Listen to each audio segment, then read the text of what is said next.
Personal brand. Where do I start? To create a personal brand, you need to start visualizing the identity that you want to portray online. That will help you decide on your purpose, on your intentions, on your goals, on the look, on the content, etc. So that is super important. And I tell this to all of my coaching clients again and again. You need to know the reason why you are online. You have to have a bigger goal. You have to have purpose, a bigger purpose. You have to have your why, your big why, because relying on passion, relying on motivation is not a good strategy. Okay, trust me. I think I did spoke a little bit about this in my previous episode. Do catch that one. I'm telling you this because I've personally hit burnt out and stress so many times along my journey because I thought that the only way for me to market myself, market my business is I need to share everything because it is personal brand. Personal brand. I need to share everything there is to do with me because I am unique. I am me. There is no one like me. I am me. I need to sum myself, sort of, right? But that is not what personal brand is in 2025. I believe the term has evolved as creatives realize more about work life balance. So we need to take extremely good care of ourselves, of our mental health, of our privacy, of sensitive topics that we don't feel comfortable to share, of our family, of our kids, right? So now I feel that personal brand is now a little bit polished. It is a type of content that a specific type of content in our personal life that you get to choose whether it is important to share, not just because it is relatable or it can benefit your audience, but it has to benefit you in your journey as well. Okay, so let me give you an example of what I went through 5 years ago when I was starting out. I was attracting a lot of home-based businesses, and naturally, home-based businesses are mompreneurs. Mom who are either stay-at-home moms or they have a corporate job, but then they were doing their business as a side hustle or a passion project. So I was targeting them. And to target them even more, the strategy that I had was I needed to be relatable like them. So I was sharing a lot of content around me as a wife, me as a mom, juggling my work with kids, managing the house. And that is a good strategy if you are starting out and if you are comfortable with it. But over time, when the business is moving or growing bigger, I needed to pivot.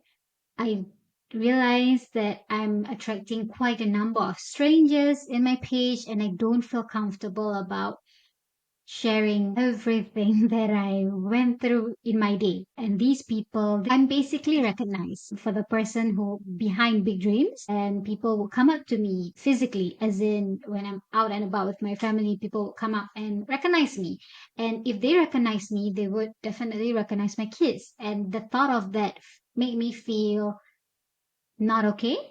I don't feel comfortable knowing that. And the thing about me and my family is that we never planned to become celebrities. We never planned to become popular for anything. We enjoy our small bubble and I just want to maintain that. And to maintain that small bubble, I had to shift my content from being a mom to being a business owner. So I was sharing content around my work, like behind the scenes, when I'm writing content or when I'm recording a video for my client, all of that.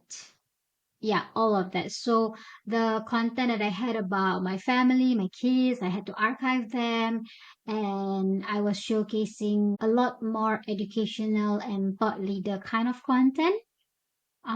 There is an element of personal there. There is an element of personal because I get to share the nitty gritty stuff of work that people don't see um, online, right? When I share about the content that I need to write for my client or behind the scenes of me shooting. Yeah, I get to share that part on my page. And it is still personal content, in my opinion, because there is still a human element to it. You still see me in the content. There is me in the content. And seeing me, my audience, when they see me, they know that, oh, this is the person behind the page. It's not solely just static content on the page. I do try to record myself, share a behind the scene, share videos of myself, and telling myself that that is my kind of personal content for my agency. I want them to recognize that there is still a person behind the page. And it works. This works because naturally people just want to see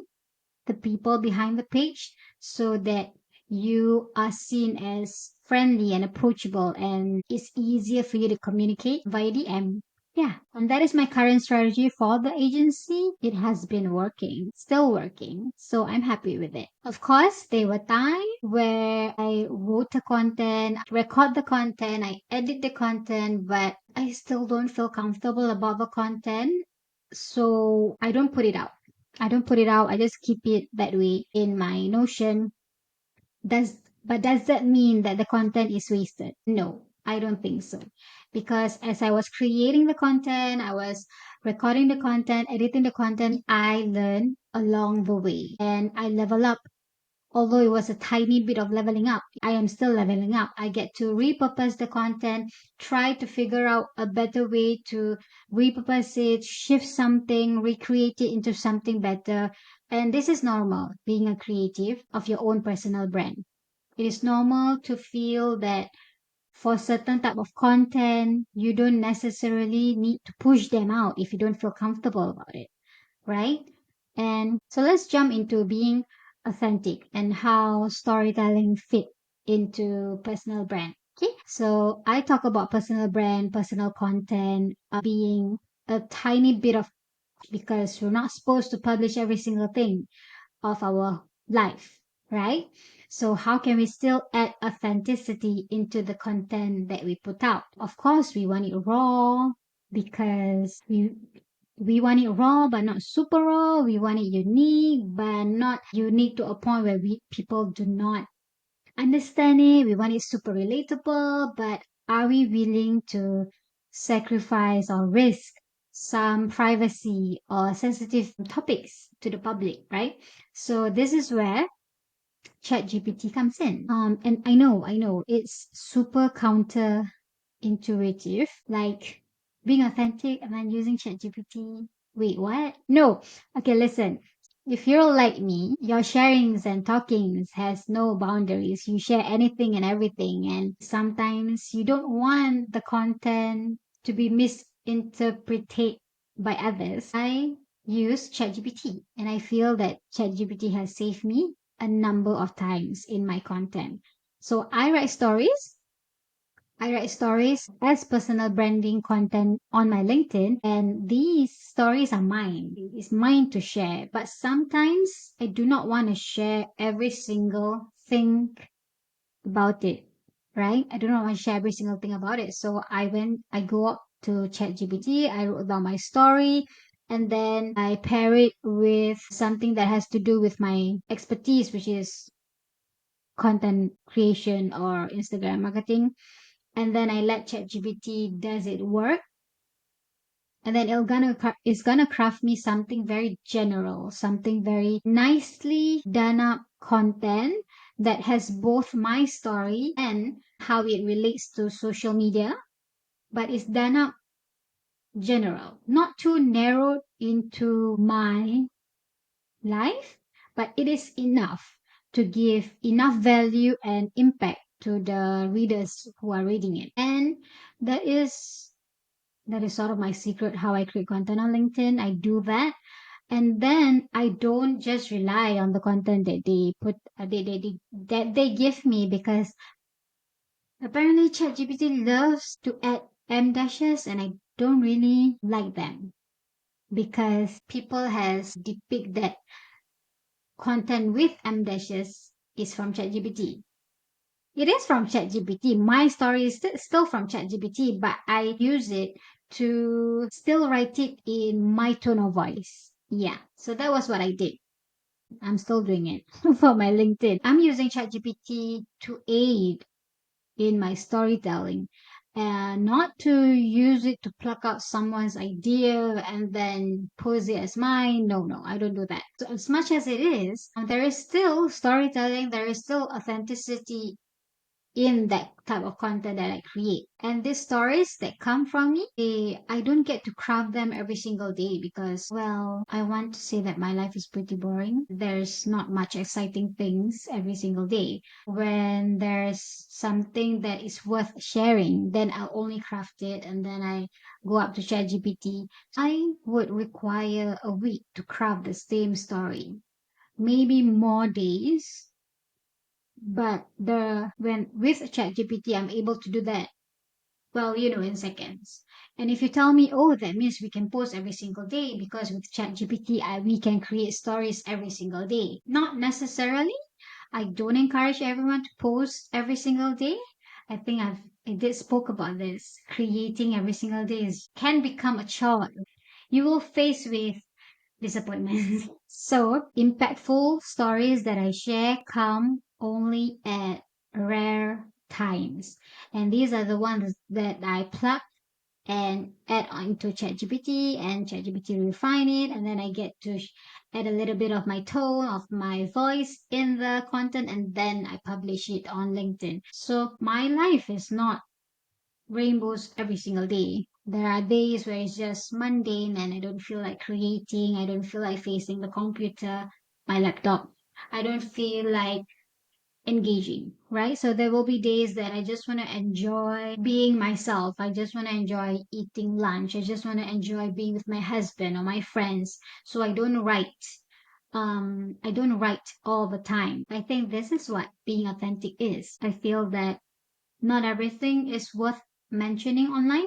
Some things, some scenarios are just yours to keep as a memory or as a lesson, and that's it. So, with that thought in mind, I know that when I'm with my loved ones, I am present with them.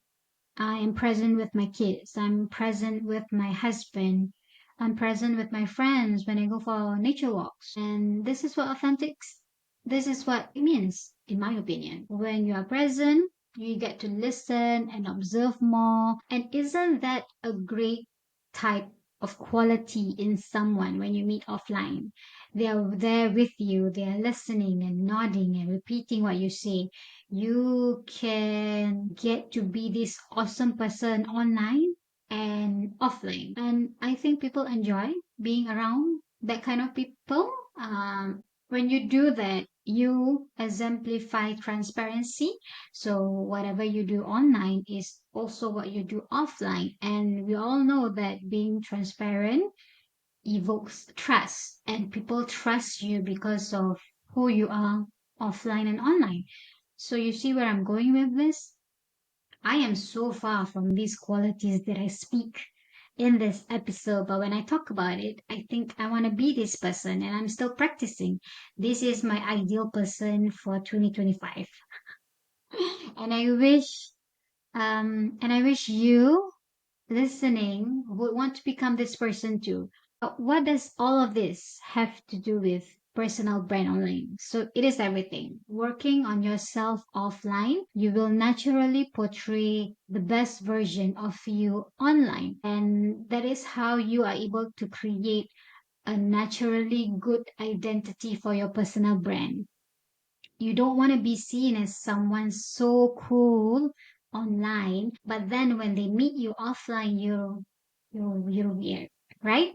So for anyone who's creating a personal brand, you are in for an exciting journey. You are not just gonna create a business, you are gonna evolve along the way. You will change. This road will change people. And if you're in a good community, you will notice good things will happen.